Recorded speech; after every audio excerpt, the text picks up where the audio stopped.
इस वक्त की बड़ी खबर, सिनवार की मौत के बाद इजराइल अलर्ट पर है। इजराइल में पुलिस की तैनाती बढ़ा दी गई है। हर हालात से सख्ती से निपटने के आदेश दे दिए गए हैं।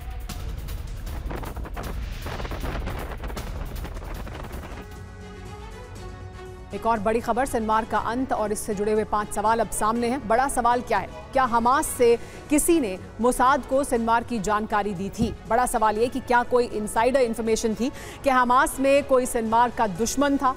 अक्सर टनल में छिपने वाला सिनवार इमारत में कैसे आया? एक और बड़ा सवाल ये भी कि वीडियो में सिनवार अकेले दिखा, हमले के वक्त उसके लड़ाके या उसके साथ रहने वाले लोग कहां थे? बड़ा सवाल ये भी कि क्या आईडीएफ से बचने के लिए आम लोगों की तरह रह रहा था? एक और बड़ी खबर यह कि सिनवार की मौत के बाद आक्रामक हुआ है हिजबुल्लाह। इजराइल के साथ जंग का नया चरण शुरू कर दिया है। इजराइल पर पहली बार गाइडेड मिसाइल से हमला किया गया है।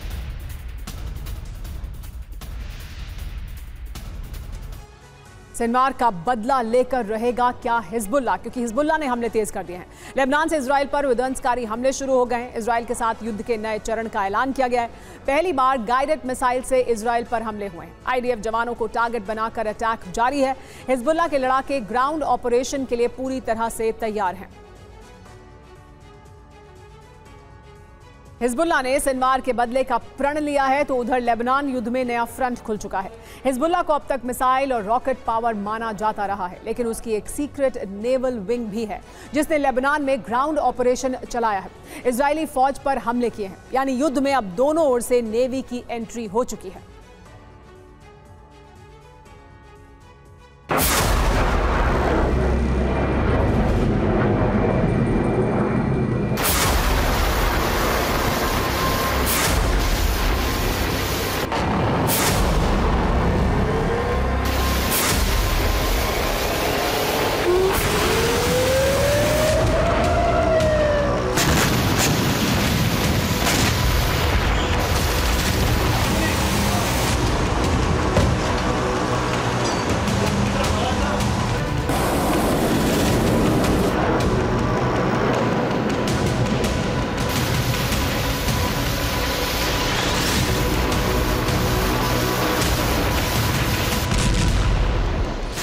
इजरायली सेना ने लेबनान में ग्राउंड ऑपरेशन शुरू करने से पहले दक्षिणी लेबनान से लेकर बेरूत तक हवाई बमबारी की।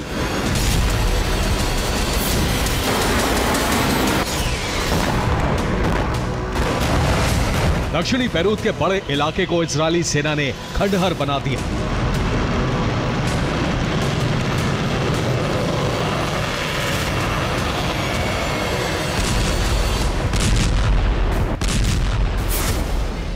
इजरायल ने ग्राउंड ऑपरेशन से पहले रणनीति के तहत हमले किए।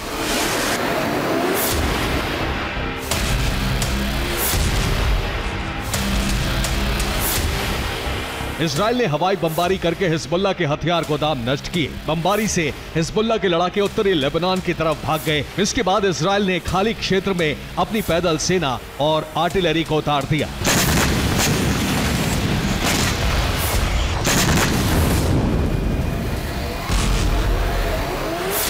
इजरायल को उम्मीद थी कि हवाई बमबारी के बाद हिजबुल्लाह की शक्ति कमजोर पड़ चुकी है, उसके लड़ाके बड़े पैमाने पर जख्मी हैं और उनका साहस जवाब दे चुका है।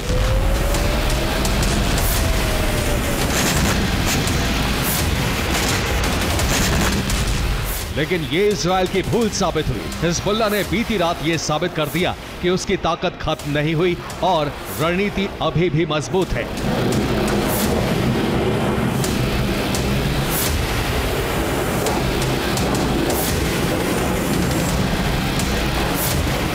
ये दक्षिणी लेबनान के ऑपरेशन में शामिल इजरायल का मरकावा टैंक है।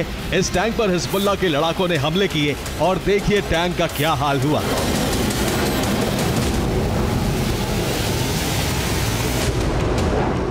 हिजबुल्लाह के लड़ाकों ने बीती रात लेबनान में ग्राउंड ऑपरेशन चला रही इजरायली सेना पर जबरदस्त हमले किए।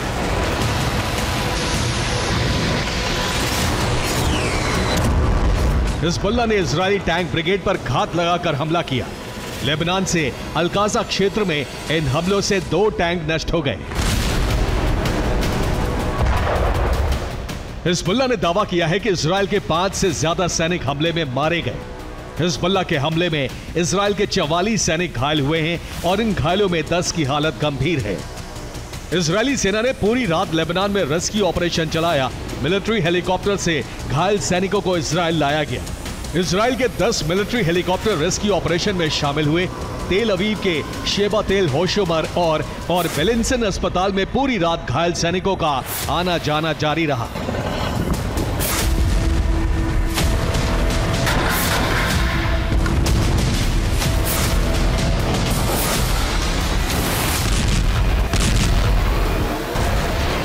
लेबनान के ग्राउंड ऑपरेशन में यह इजराइल को अब तक का सबसे बड़ा नुकसान है। हिजबुल्लाह को रूस और ईरान से बड़े पैमाने पर हथियारों की सप्लाई हुई है।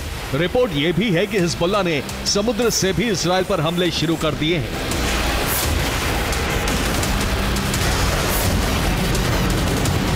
यानी जंग में हिजबुल्लाह की सीक्रेट नेवल विंग भी उतर चुकी है, जिसके बारे में इजराइल मान रहा था कि नेवल विंग के पास ज्यादा ताकत नहीं है। उसने भी बीती रात इजरायली सेना पर भूमध्य सागर से हमले किए हैं।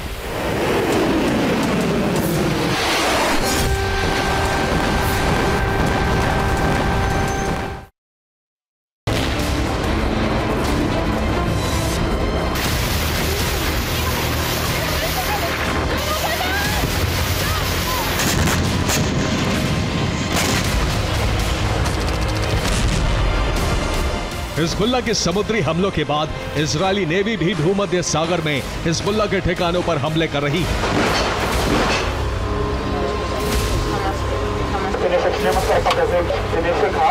हिजबुल्लाह और इजराइल की जंग का विस्तार होता जा रहा है और अब सिर्फ इजराइल ही लेबनान पर हमले नहीं कर रहा, बल्कि इजराइल के सभी शहर हिजबुल्लाह के निशाने पर हैं।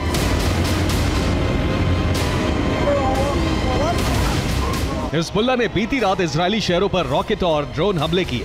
हिजबुल्लाह का एक रॉकेट किरियत शेमोना के रिहायशी इलाके में गिरा और आग लग गई।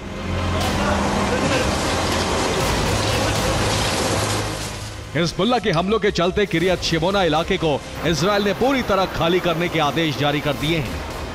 बीती रात किरियत शेमोना में एक के बाद एक कई रॉकेट गिरे। इजरायली टीवी चैनल रात भर इन हमलों की लाइव कवरेज करते रहे। बीती रात इजरायली शहरों में हिजबुल्लाह के ड्रोन उड़ते नजर आए और दहशत फैल गई। 17 अक्टूबर की सुबह भी इजराइल पर हिजबुल्लाह के ताबड़तोड़ हमले जारी रहे। हिजबुल्लाह ने इजरायली बेस पर हमले के लिए ईरान की नस्र-1 मिसाइल का भी इस्तेमाल किया। Western Galilee, central Galilee, Nahariya, Kiryat Shemona, Israel की बेथ लिट बैरक पर कई धमाके हुए। हिजबुल्लाह के सभी रॉकेट और ड्रोन को इजराइल का short range defence system iron dome भी रोकने में नाकाम रहा। हिजबुल्लाह के कार्यवाहक प्रमुख नईम कासिम ने संदेश जारी कर दिया है कि इजराइल के हर शहर पर हमले किए जाएंगे।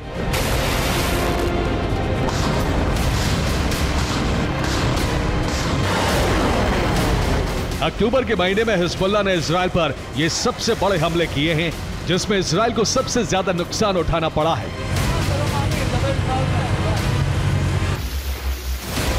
रूस और ईरान से हथियार आपूर्ति मिलते ही हिजबुल्लाह ने अपनी ताकत दिखा दी है। साथ ही यह भी साबित कर दिया है कि अगर वो एक साथ 30-40 रॉकेट दागता है तो इजराइल का डिफेंस सिस्टम भी नाकाम किया जा सकता है। Bureau report, TV9 Bharatvarsh.